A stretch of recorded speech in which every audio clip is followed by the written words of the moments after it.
tudo bem? Começa agora mais um programa Vida e Saúde, feito todinho para você. Que você possa aproveitar as dicas, as informações e a receita de hoje. E eu quero convidar você para refletir comigo sobre um trechinho do livro Ciência do Bom Viver que diz assim: é trabalho perdido ensinar o povo a volver-se para Deus como aquele que cura suas enfermidades, a menos que seja também ensinado a renunciar aos hábitos nocivos. Para que recebam sua bênção, em resposta à oração, devem cessar de fazer o mal e aprender a fazer o bem. Olha só que interessante, você pode muito bem orar a Deus, mas você também precisa fazer a sua parte. E em resposta a essa parte que você faz aí buscando os remédios naturais, Deus pode ouvir a sua oração e Ele com certeza quer o nosso melhor. Vida e Saúde está começando, eu quero convidar você para acessar as nossas redes sociais. Tem Facebook, lá dá para você deixar sua foto, a sua história, contar pra gente como é que anda o processo da sua mudança aí alimentar, tá colocando atividade física na sua rotina, tá conseguindo dormir mais cedo, os efeitos que você tem sentido na sua mudança também podem servir de incentivo para outras pessoas. E também você pode acessar o nosso blog, onde você encontra receitas, conversas com especialistas e os programas Vida e Saúde na íntegra para você compartilhar com seus amigos e familiares também. Hoje a gente vai ensinar uma receita deliciosa de bolo de laranja vegano. Olha que interessante e que lindo que ele fica. Anota aí o que você vai precisar ou então presta atenção para depois procurar lá no blog a receita. A gente vai usar para essa receita meia xícara de maionese vegetal. Vamos usar também uma xícara de açúcar demerara, 2 colheres de farinha de linhaça, você pode triturar aí na sua casa mesmo. A gente vai usar um pouquinho de água, 2 colheres de raspinha de laranja, suco de laranja. Vamos usar suco de limão, farinha de trigo integral, chia, fermento em pó e castanha triturada. Olha só que legal e vai sair esse bolo lindo, maravilhoso e o melhor, feito em liquidificador, tá bom? Já já a gente começa esse processo. Eu quero apresentar as nossas convidadas de hoje, a doutora Cristiane Kaffler, que é dermatologista, obrigada pela participação. E também a psicóloga Thaís Souza, que é a convidada do Vida e Saúde, vai falar sobre um assunto interessante hoje, vocês duas, câncer de pele. Tudo que a gente precisa saber e o que precisa ficar atento. Antes de começar falando do assunto, eu vou já deixar o forno pré-aquecido para a gente poder dar início à nossa receita. Aqui tá bom. Vocês gostam de bolo de laranja? Vocês comem bolo de laranja com frequência? Muito. É? Eu não gostava de bolo de laranja até ficar maior, viu? Enquanto criança, sempre achei que não combinava laranja com essas coisas, mas agora se tornou um dos meus bolos favoritos, coisa com laranja. E eu adoro receita de liquidificador, porque a gente tem pouco tempo na cozinha, né? Exatamente. Doutora prático. Cristiane não tem filhos ainda, doutora Thaís já tem um pimpolho lindo. Então a gente aprende o valor do rapidez tempo na cozinha. Exatamente. Quanto mais prático, melhor. Melhor a receita. Queria saber da doutora Cristiane, quais são os tipos de câncer de pele mais comuns que a gente tem descoberto hoje? Antes de falar dos tipos, acho que vale a pena a gente ressaltar que o câncer de pele é o câncer mais frequente no mundo. Olha só! É o câncer mais frequente, então a gente tem que saber identificar e para identificar tem esses tipos mais frequentes. O mais comum é o carcinoma basocelular, ou CBC. O que é o carcinoma baso? Ele começa como uma bolinha, bem vermelhinha, discreta muitas vezes. Essa bolinha pode ter um brilho diferente, a gente chama de brilho perláceo, lembra uma pérola. E essa bolinha pode sangrar com facilidade. Às vezes a gente precisa de um exame detalhado para conseguir identificar ele bem no comecinho. Importante que quanto mais cedo identificar, melhor. É um câncer maligno. Tá. Além do basocelular, nós temos o carcinoma espinocelular. Esses dois tipos estão altamente associados com a exposição solar. O carcinoma espinocelular, ele é frequente no dorso nasal, nas bochechas, couro cabeludo, hélix da orelha, pescoço, essas áreas que estão muito expostas ao sol. E ele geralmente aparece como uma feridinha que não cicatriza nunca, ela não cura. Aquela feridinha que está lá há meses, às vezes sangra um pouquinho também, não cura, você passa o dedo, ela tem uma textura mais áspera. E esse tipo de tumor, ele é um pouco mais agressivo do que o basocelular. Além desses dois tipos, vale muito a pena a gente ressaltar o melanoma maligno. Melanoma é o tipo de câncer de pele mais maligno, o próprio nome já diz. Mais agressivo. Mais agressivo, ele pode inclusive matar. Eu tenho pacientes que morreram jovens por causa do melanoma, 35 anos, 32. Uau. É muito trágico. E o melanoma, se diagnosticado no início, 90% a chance de cura. Então é muito importante ter uma rotina com dermatologista. Todo câncer de pele está associado à autoexposição solar? O melanoma maligno, particularmente, também tem uma tendência genética. Se você tem uma história familiar, seja o avô, seja primos, tios, sempre a gente precisa pesquisar todas as pintinhas e essa investigação tem que ser detalhada. Por quê? Uma pintinha benigna pode se transformar depois de muitos anos numa pinta maligna. Interessante. Então, às vezes a gente fala assim, essa pinta tem um pelinho, então ela nunca vai se transformar em maligna. Errado. Nasci com ela faz parte de mim. Nasci com ela, é preciso acompanhar. É preciso acompanhar. Existem nevos congênitos. Nasceu com a pintinha e depois de muitos anos desenvolve um câncer de pele. Do tipo melanoma. Eu tenho outra coisa que eu quero saber, olha, eu vou só deixar de molho aqui essa farinha de linhaça, vou deixar de molho por 5 minutinhos apenas, ele vai formar uma gominha que vai fazer o papel do ovo na receita, olha que interessante. Então a gente vai aqui deixar de molho enquanto batemos o nosso papo, e eu queria saber agora o seguinte, pessoas de pele mais clara, tem sempre a possibilidade maior de ter câncer de pele? Com certeza, infelizmente... as pessoas de pele muito clara têm pouca melanina. O que é a melanina? É o produto do melanócito que faz a proteção contra os raios solares. Se a pessoa tem pele muito clarinha, olhos azuis ou verdes, ou ruiva, ela tem uma tendência muito maior para formar o câncer de pele. Então essas pessoas têm que ter um cuidado, principalmente durante a exposição. Quando for à praia, tem que usar uma camisetinha de proteção solar ou chapéu com proteção UV, muito protetor solar, reaplicar a cada 2 horas na praia, por exemplo. São vários cuidados que a gente tem que ter, nós branquinhos. Porém, os pacientes negros também podem desenvolver câncer de pele do tipo melanoma e a localização é diferente. Mas é mais raro? Mais raro, mas eles também podem desenvolver, geralmente na palma e planta dos pés. Interessante. Queria saber o seguinte, você conhece tudo que se sabe já a respeito de raios solares? Vamos acompanhar uma matéria para tentar entender melhor um pouquinho como que funciona isso. O Sol realmente é amado por muitos, mas você sabia que a luz solar é constituída por radiação? Pois é, hoje nós viemos ao CPTEC INPE relembrar algumas coisas que nós estudamos lá na escola. Você lembra o que é incidência solar ou raio UVA e UVB? Não? Nós vamos relembrar agora. Então, a radiação solar é a energia emitida pelo Sol. Então, dentro dessa energia emitida pelo Sol, ela concentra vários tipos de radiação, várias bandas de radiação. Então, entre uma dessas bandas de radiação, existe a radiação UVA e UVB. Então, a radiação UVA é a mais danosa para o ser humano, onde é que ela penetra mais profundamente na pele do ser humano. E a UVB ela é mais superficial. Então, dentro desse ciclo da radiação, da energia, a UVA seria a mais danosa ao ser humano. Além de fazer mal para a pele, os raios UV são bem presentes no nosso dia a dia. No tão amado verão, por exemplo, a incidência solar é bem maior. Então, a incidência solar vai depender da quantidade de radiação que a gente vai receber em cada época do ano. No inverno, incide menos raios solares do que no verão. Então, no verão, a gente tem uma maior incidência de radiação solar que é a energia emitida pelo Sol. Então, a gente tem uma maior quantidade no verão de incidência da radiação solar. A incidência da radiação vai sofrer uma interferência da quantidade de nuvens. Os dias que são mais nublados, a gente vai ter uma incidência menor dos raios solares na superfície. E os dias limpos, a gente vai ter uma maior incidência desses raios solares. Independente da presença das nuvens, parte da proteção contra todo tipo de raio UV é condicionado à camada de ozônio. Sim, sem ela não aguentaríamos muito tempo sob esse sol. Então, o papel da camada de ozônio para a atmosfera, para a Terra em si, ela protege, ela filtra essa radiação solar, né? Ela atenua um pouco da radiação solar emitida pelo Sol. E além disso, da camada de ozônio, a gente tem uma parte dessa radiação que ela é absorvida por alguns constituintes da atmosfera e ela é refletida por nuvens, e uma parte dessa radiação que saiu lá do Sol, ela chega aqui até a superfície. É muita coisa para relembrar, não é verdade?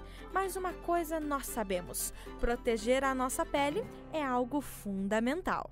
Realmente fundamental, e também tentar entender os diferentes tipos de pele que têm limites diferentes de exposição solar. Uma pessoa negra, ela pode ficar mais tempo no sol sem prejuízos. A melanina Já uma pessoa mais branquinha...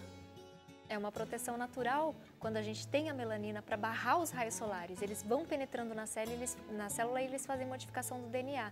Se a pessoa é muito branquinha, ela não tem praticamente essa proteção. Lembrando que o número de melanócitos é o mesmo no negro e no branco, mas a diferença é na quantidade da produção da melanina, que é o nosso protetor. Doutora Thaís, agora é o seguinte, foi feito um estudo muito interessante na Escola de Medicina Paulista, e que constatou que as pessoas, maioria, cerca de 80%, 90% das pessoas sabe o horário que deve ficar exposto ao sol ou não. No entanto, a maioria das pessoas estavam planejando passar o verão na praia, na piscina, e ignora essa informação porque o sol ele dá aquela sensação boa, a pele bronzeada também dá uma sensação de beleza, que não passou. Muito embora a campanha anti-câncer esteja forte na nossa geração, as pessoas ignoram essas informações. Por quê?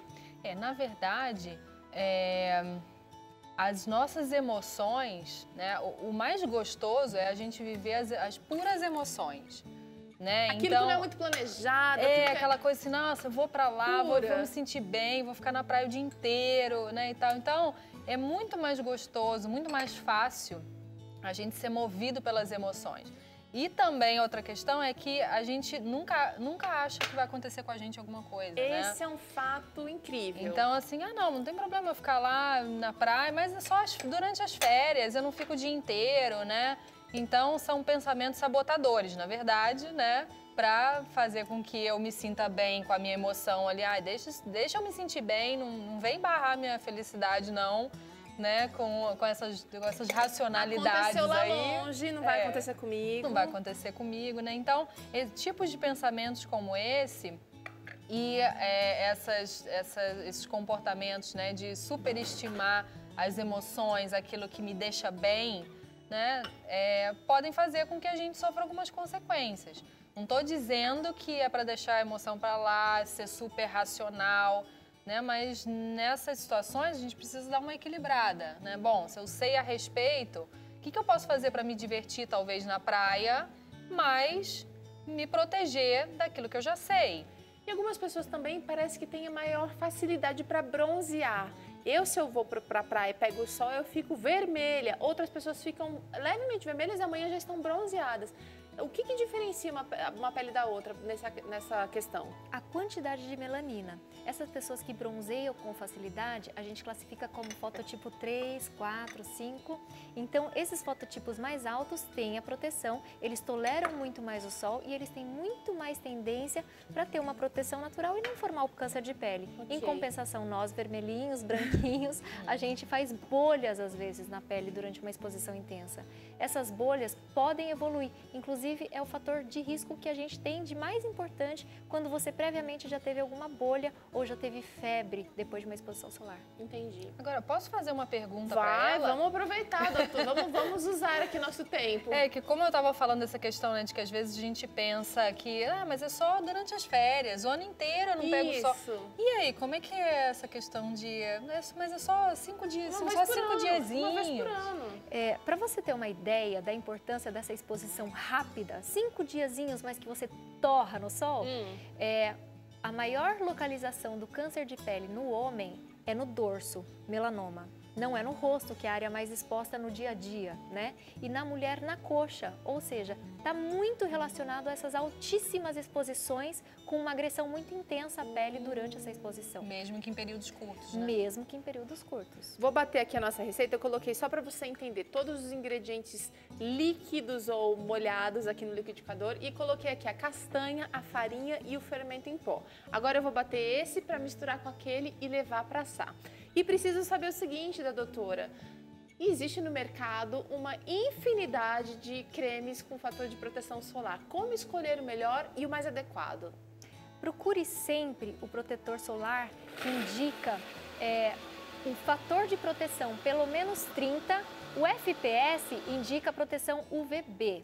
Porém, hoje em dia, os protetores também estão indicando se eles têm proteção UVA. E depois eu vou explicar para você por que é importante a gente proteger contra o UVA também. Então, sempre que for à farmácia, procure se tem escrito o FPS, 30 pelo menos, e a exposição com UVA. Às vezes eles colocam em cruzes, às vezes eles indicam alta proteção. A outra coisa que a gente também acaba passando, Thaís, que é mãe, sabe, passei o filtro solar uma vez, já estou protegida para o dia inteiro. A criançada tem dificuldade em voltar para reaplicar. Ou passei o 60, né? Então já tá dura ótimo, o dia tô inteiro. bem protegida. Na verdade, não. Na praia, a gente tem que aplicar a cada 2 horas e sempre depois que entrar no mar, reaplica o protetor solar. Por quê? Na praia, a gente tem o reflexo do sol na areia, o reflexo do sol na água. Tá rebatendo, Muitas então. vezes a gente está debaixo da sombrinha de nylon achando que tá super protegido, quando na verdade a sombra de nylon, ela protege só 5% dos raios. Então a gente tem que dar preferência, lógico, para aquelas sombrinhas com lona ou de algodão, e a gente tem que reaplicar o protetor o tempo inteiro. Agora, eu queria pensar um pouquinho naquelas pessoas que realmente já sofreram ou sofrem com câncer de pele. Só a palavra câncer, doutora Thaís, já causa aquela sensação de tipo, minha vida vai acabar daqui a 2 dias. Como lidar com essa situação de uma notícia de câncer, especificamente um câncer de pele, que talvez não seja uma coisa tão desesperadora pelo fato de ter cura, de ter um tratamento mais facilitado? O nome câncer causa muito medo, né? Eu acho que algumas questões podem ajudar a pessoa nesse sentido. Uma delas é ela realmente estar com um médico em quem ela confie, né? Com quem ela possa conversar, levar a listinha de dúvidas, né, sobre aquilo para ela, porque essa relação, né, com quem vai tratar dela e cuidar dela pode dar a ela uma confiança que vai ajudar nesse processo de recuperação. Né? Diferente dela estar lidando com um médico com quem ela não se sinta muito bem, muito fria, ou frio, né? E então, a confiança que ela tem no processo é importante. Então, buscar essas informações e o médico com quem ela melhor se afine, né? Uma outra questão é ela ter apoio de alguém, né? É muito comum, inclusive, pessoas com câncer serem pessoas que se sentem ou que vivem muito sozinhas. Que interiorizam as coisas, não dividem muito.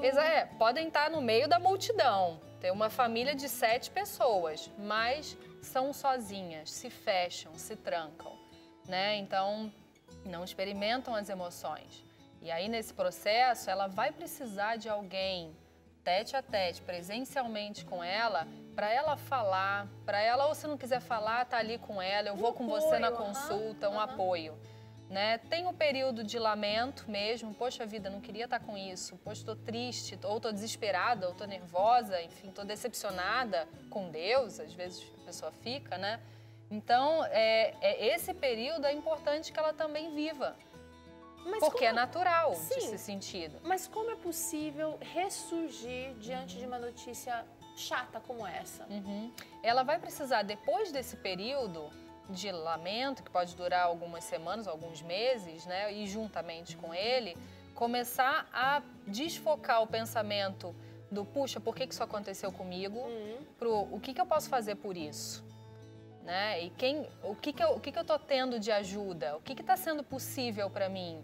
Bom, eu tenho um médico que me ajuda, eu posso ter um psicólogo que me ajude a ouvir, ou eu tenho meus familiares comigo, meus amigos, eu estou fazendo o tratamento que me foi possível fazer.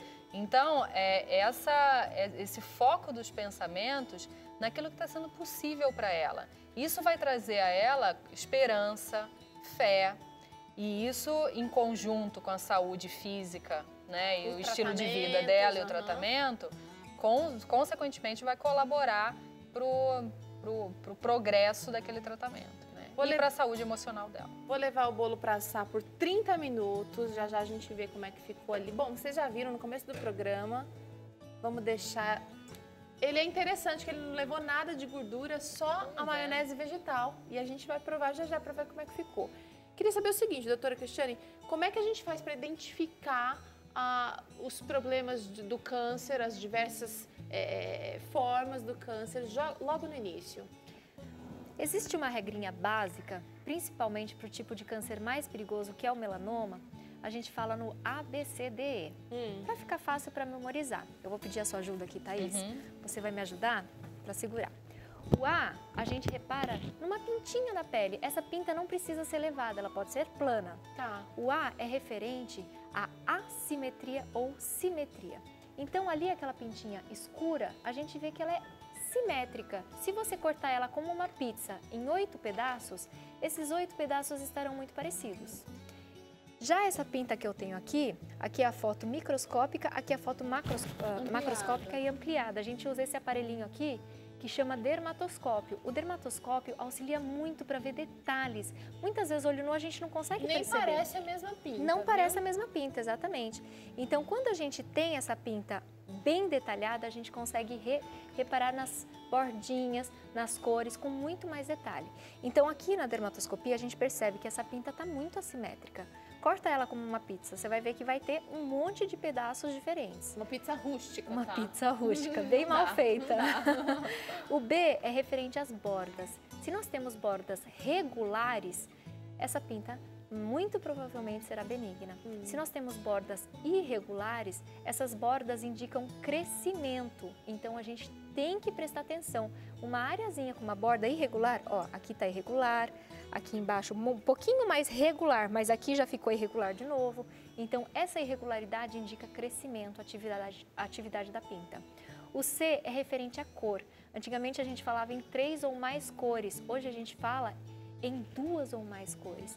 Perceba que aquela primeira pintinha que é benigna, está com uma cor homogênea simétrica. Sim. Aqui a gente percebe que tem uma cor mais clara, uma cor bem escura no meio, um castanho médio, pelo menos 4 cores a gente encontra aqui.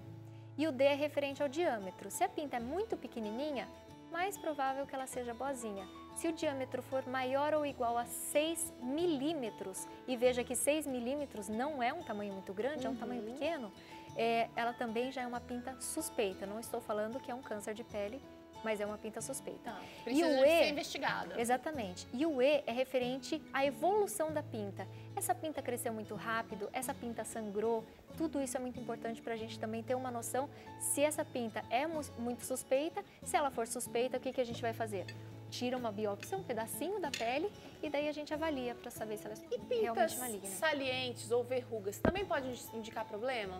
As verrugas também. Geralmente o carcinoma espinocelular também pode começar com uma verruguinha, aquela verruga ou até um corno cutâneo, uma camada mais grossa da pele. Quando a gente biopsia a base, a gente pode achar um câncer de pele. Queria convidar vocês para sentarem ali com a gente agora para provar a delícia desse bolo. Tá muito cheiroso, laranja é um negócio maravilhoso, né?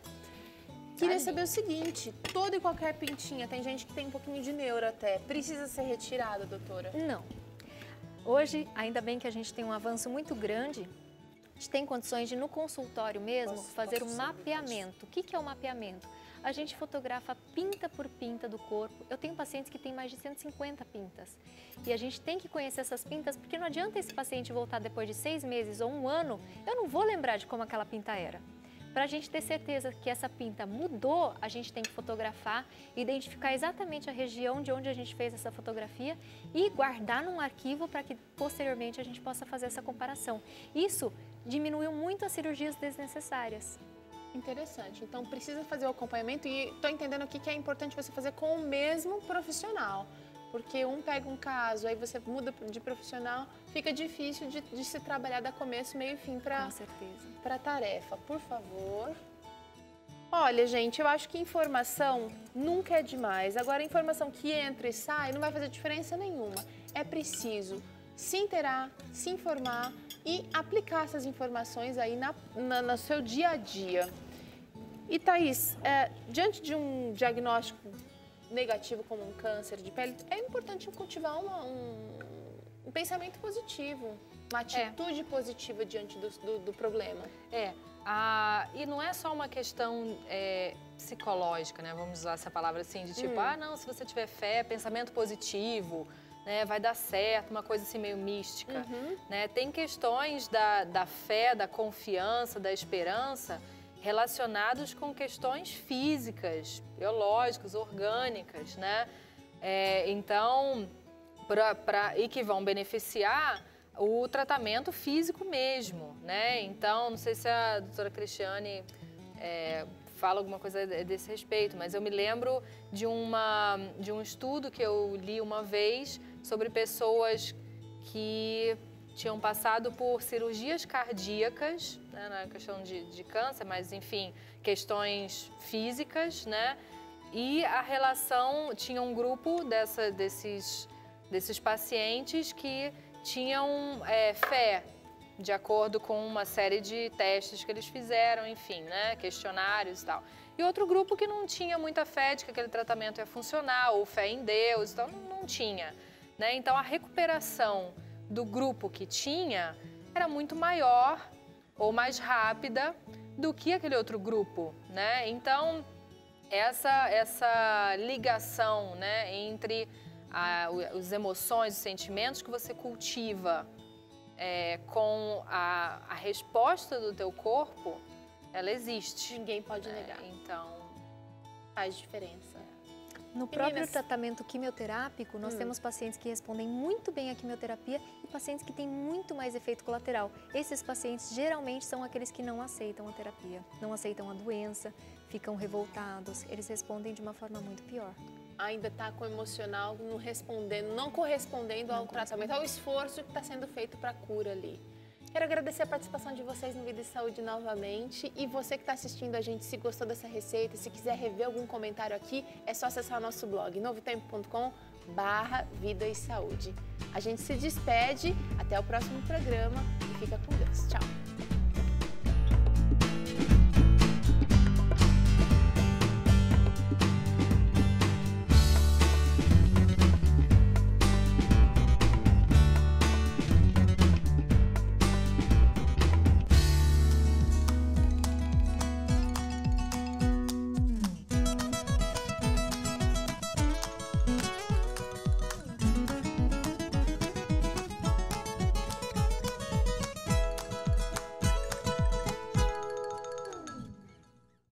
Se você gostou do que assistiu aqui, se inscreva no nosso canal. Aqui você encontra vídeos, receitas e muito conteúdo do Vida e Saúde. Então não esquece não, se inscreve aqui no nosso canal.